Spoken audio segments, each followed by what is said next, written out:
Where's your hometown? My hometown is Ho Chi Minh City, often referred to as Saigon. It's the largest city in Vietnam and a place where history and modernity coexist in a fascinating way. You'll find towering skyscrapers and vibrant shopping malls alongside colonial-era buildings and traditional markets. Pause the video, read, and translate Vietnamese phrases into English. Pause the video, and translate into English. What do you like about your hometown? There's so much to love about Saigon. The energy of the city is truly captivating. There's always something happening, day or night. I also enjoy the diversity of the people and cultures here, reflected in the wide variety of food, festivals, and traditions. And of course, the street food scene is unparalleled, with countless options like bread, pho, and fresh spring rolls. Pause the video, read, and translate Vietnamese phrases into English. Pause the video, and translate into English. Would you recommend your hometown to tourists? Definitely. Saigon has something for everyone, iconic landmarks like the Notre Dame Cathedral and the Reunification Palace, bustling markets like Benton Market, and a dynamic nightlife. The coffee culture here is also a must-try, with charming cafes offering everything from traditional Vietnamese coffee to modern specialty drinks. It's a city that leaves a lasting impression on anyone who visits. Pause the video, read, and translate Vietnamese phrases into English. Pause the video, and translate into English. Do you prefer studying alone or in a group? I generally prefer studying in a group because it offers a collaborative learning environment. Everyone brings a unique perspective, which helps to deepen understanding. Additionally, discussing concepts and solving problems together makes the process more engaging. Pause the video, read, and translate Vietnamese phrases into English. Pause the video, and translate into English. How do you feel when you study with others? Studying with others motivates me to stay focused and disciplined. It also creates a sense of accountability because I don't want to let the group down. However, it's crucial to have the right group dynamic where everyone is equally committed. Pause the video, read, and translate Vietnamese phrases into English. Pause the video, and translate into English. Do you prefer studying alone or in a group? Personally, I prefer studying alone because it allows me to fully concentrate without any distractions. When I study alone, I have complete control over my schedule and can prioritize the topics that require more attention. This approach also gives me the flexibility to go at my own pace, whether that means spending extra time on challenging subjects or moving quickly through easier material. Additionally, studying alone fosters independence and helps me develop critical thinking skills, as I am solely responsible for understanding and solving problems. Pause the video, read, and translate Vietnamese phrases into English. Pause the video, and translate into English. How do you feel when you study with others? Honestly, I often find group study sessions to be less effective for me. They can sometimes lead to unnecessary distractions, such as irrelevant conversations or differing priorities among group members. Moreover, the pace of the group might not align with my own. It could be too slow or too fast, which can disrupt my focus. I also feel that studying alone allows me to dive deeper into the material and fully grasp complex concepts without external pressure.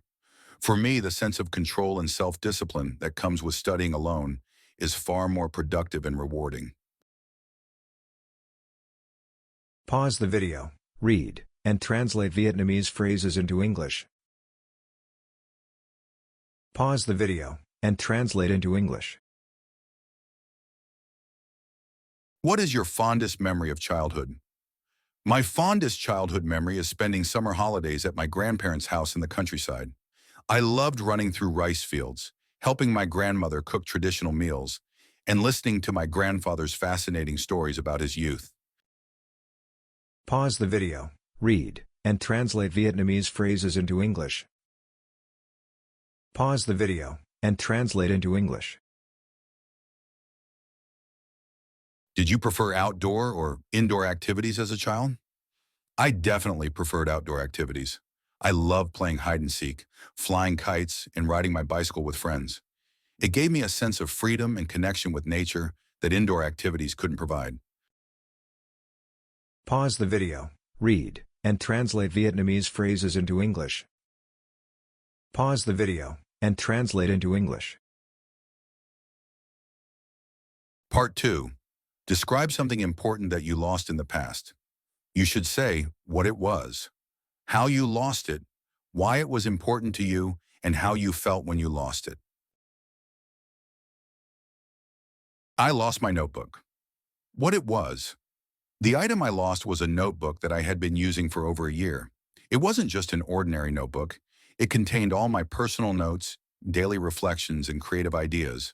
The cover was simple, with a leather-like finish, and the pages were filled with my thoughts, sketches, and even plans for future projects. How you lost it. I lost the notebook during a busy day at university.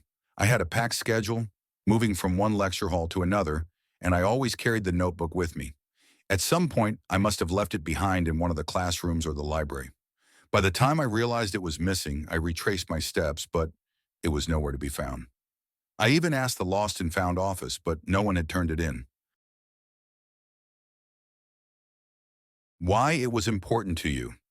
This notebook was extremely important to me because it served as a personal journal and a creative outlet. I used it to jot down my thoughts, write short stories, and brainstorm ideas for projects or events. It was like a mirror of my inner world. Losing it felt like losing a part of myself, as it contained moments and ideas that I might never remember in the same way again. How you felt when you lost it. When I first noticed the notebook was missing, I felt a wave of panic, followed by frustration. I kept blaming myself for being careless. Over the next few days, I couldn't shake off the feeling of regret, especially when I tried to recall some ideas I had written down, but couldn't fully remember. However, I eventually learned to move on and started a new notebook, reminding myself to be more careful in the future. Activities to practice. Speaking. Read and translate Vietnamese phrases into English. Activities to practice. Speaking. Read and translate Vietnamese phrases into English. Activities to practice. Speaking. Read and translate Vietnamese phrases into English. Activities to practice. Speaking. Read and translate Vietnamese phrases into English. Translate into English. Translate into English. Translate into English.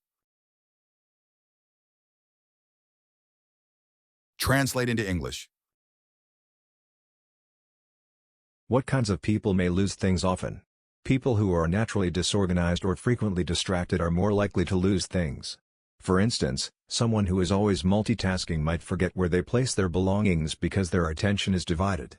Another group would be children or teenagers, who may not fully understand the value of their possessions and are often less careful with their things. For example, a teenager might misplace their phone because they're focused on socializing rather than keeping track of their belongings. Translate into English. What can we do to prevent losing important things? To reduce the chances of losing valuable items, we can adopt practical habits. For example, always keeping essential items like keys or wallets in a designated spot makes them easier to locate. Another useful approach is to use technology, such as attaching Bluetooth trackers to frequently misplaced items like bags or phones. These trackers can help you locate your belongings via a smartphone app, which is incredibly convenient.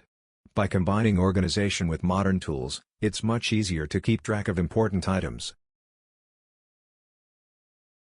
Translate into English. What would you do if you saw something valuable but didn't belong to you on the street? If I found something valuable on the street like a wallet or jewelry, I'd first check for identification, or a phone number to contact the owner. If I couldn't find any information, I'd take it to the nearest police station or, if it was in a public place like a cafe or mall, I'd hand it to the staff. Keeping it wouldn't feel right, as I believe in treating others how I'd want to be treated if I lost something. Translate into English.